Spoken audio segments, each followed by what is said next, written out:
இதில் பின்னணியில் மத்திய உள்துறை அமைச்சர் அமித்ஷா நேரடியாக தலையிட்டு கூட்டணியில் உறுதி செய்ததாக தகவல்கள் வந்தன.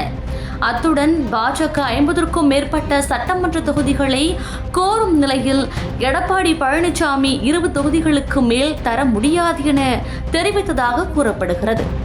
கடந்த மாதமே ஒரு மக்களவை தொகுதிக்கு ஒரு சட்டமன்ற தொகுதி என்ற கோரிக்கையும் பாஜக வைத்திருந்தது.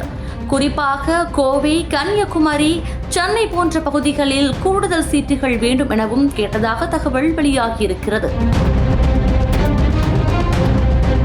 இதே நேரம் ஆன்மீக நகரங்கள் மற்றும் கோவில் மையங்களை கொண்ட தொகுதிகளில் பட்டியலை அமித்ஷா தரப்பிலிருந்து அதிமுக தலைவருக்கு அனுப்பியதாக கூறப்படுகிறது.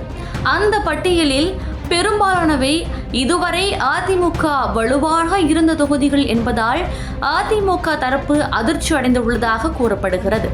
இதனுடன் திருப்பரங்குன்றம் விவகாரத்தை பாஜக பெரிதாக ஆரம்பித்துள்ள நிலையில் கோவில் நகரங்களில் தங்களது செல்வாக்கு உயர்ந்துவிட்டதாக எண்ணி அந்த தொகுதிகளை மீண்டும் தங்களுக்கே ஒதுக்க வேண்டும் என்ற கோரிக்கையை எடப்பாடி பழனிசாமியிடம் பாஜக வலியுறுத்தி வருவதாக அரசியல் வட்டாரத்தில் தகவல்கள் பரவி வருகிறது.